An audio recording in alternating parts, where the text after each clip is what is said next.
Derby intenso e ricco di emozioni al Vasi di Gliaca di Piraino, dove Nebros e Polisportiva Acquedolcese chiudono sull'1-1, una sfida che ha regalato, specialmente nel secondo tempo, spettacolo e colpi di scena. Un pareggio che però lascia tanto amare in bocca ai padroni di casa, vicinissimi a una vittoria sfumata solo per imprecisione, un super commisso tra i pali. La partita non si apre nel migliore dei modi per la Nebros, costretta dopo appena 8 minuti a sostituire Pontini, uscito per infortunio.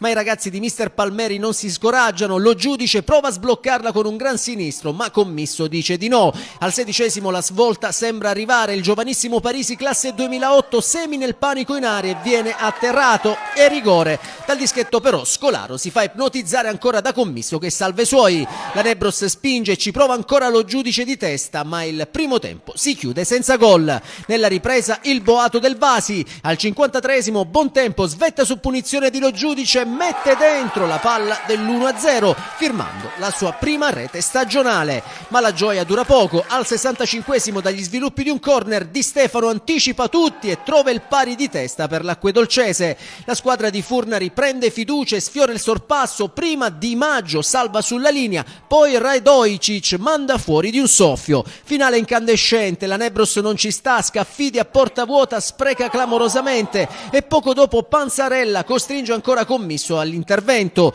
Sul fronte opposto Laganà risponde con un destro fuori di poco. Nel recupero sale la tensione, doppia espulsione, Panzarella per i locali e Triolo per gli ospiti prima del triplice fischio che sancisce l'1-1 finale. La Nebros sale a quota 5 punti e si porta all'11° posto in classifica, mentre la Polisportiva Acquedolcese raggiunge i 4 punti agganciando la Leonfortese al 13° posto.